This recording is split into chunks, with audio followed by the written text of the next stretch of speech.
Parlons d'autres candidats qui sont écartés pour d'autres raisons, entre autres leur indice de masse corporelle, des personnes qui peuvent souffrir d'une légère obésité dont on a écarté la candidature. Edith Bernier est consultante en prévention de la grossophobie. Madame Bernier, bonjour. Bonjour, M. Guérin. Je sais qu'il y a des témoignages qui ont circulé sur les médias sociaux. Le Devoir parlait de 4 candidats exclus en raison de leur indice de masse corporelle dans le centre-sud de l'île de Montréal. Est-ce que c'est répandu à votre connaissance? Est-ce que vous avez entendu beaucoup d'autres témoignages? C'est sûr qu'on a vu au moins un témoignage qui a circulé. On a vu celui qui a été rapporté dans le Devoir, de la dame en particulier, plus les autres dont vous avez fait mention.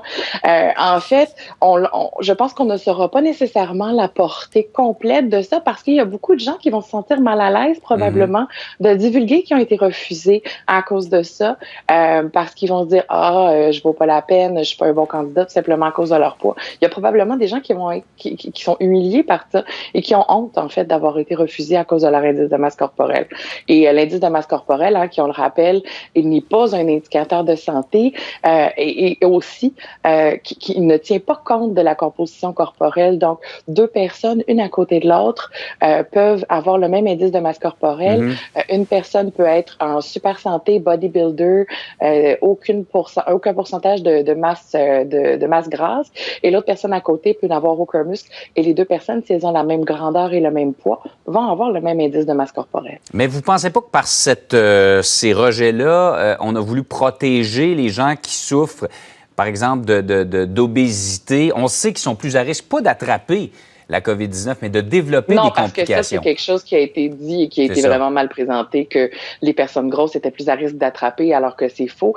En fait, je pense que c'est important de mettre les choses en perspective, c'est-à-dire que les personnes grosses sont à risque d'être à risque. Et je vous explique un peu pourquoi je perçois ça et sur quoi je me suis basée pour en venir à cette conclusion-là. C'est que les personnes grosses, donc, sont plus à risque de développer certaines maladies chroniques. Ça, c'est vrai. Je peux pas m'obstiner avec ça. Donc, les personnes grosses sont plus à risque de développer le diabète, la haute tension, des problèmes d'asthme, par exemple, des choses comme ça. Par contre, il y a beaucoup d'autres personnes qui ne sont pas grosses qui sont à risque de développer ça. Des personnes qui ont une alimentation qui serait moins équilibrée, des personnes sédentaires, les gens qui consomment du tabac, par exemple. Donc, refuser pour être à risque d'être à risque, parce que c'est pas toutes les personnes grosses qui souffrent de maladies chroniques. Ouais. Elles sont à risque de souffrir de maladies chroniques. Et c'est les personnes qui sont à risque de souffrir de maladies chroniques qui deviennent plus à risque de souffrir de la forme sévère. Donc, on commence à avoir beaucoup on refuse parce que la personne est à risque parce qu'elle est à risque de.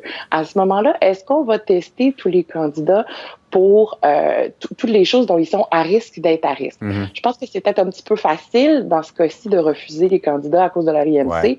C'est une mesure qui est très, c'est noir ou blanc, mais ça ne tient pas compte. En fait, l'IMC n'est pas un indicateur de santé. Il y a beaucoup de personnes minces qui ont des maladies chroniques qui les mettent à risque et qui pourraient se retrouver dans ce programme-là et on n'en fera pas de cas. Oui, donc vous trouvez qu'on les cible trop facilement, mais en même temps, des gens du CIUS disaient aussi que c'est un emploi très physique pour justifier la raison, pour ne pas prendre quelqu'un, par exemple, qui a un surplus de poids. Mais je pense aussi que la forme physique n'est pas une question de grosseur. Je vous invite seulement à regarder, par exemple, la plupart des gens aux Olympiques qui font du lancer du poids, de l'haltérophilie, ces gens-là sont rarement très minces. Donc, je pense que c'est la preuve qu'on peut être une personne grosse et forte. Et il y a des personnes, et je serais curieuse de savoir si les personnes qui sont très petites, qui sont très délicates, est-ce qu'on va leur porter le même jugement? Est-ce qu'on va poser la même question, savoir, avez-vous la force physique? Si la question est la force physique, pourquoi ne pas faire passer un test de force physique à tout le monde, par exemple? Ça, je pense que ça serait juste. Edith Bernier, merci beaucoup de nous en avoir parlé ce matin. Merci beaucoup, M. Guérin. Bonne journée.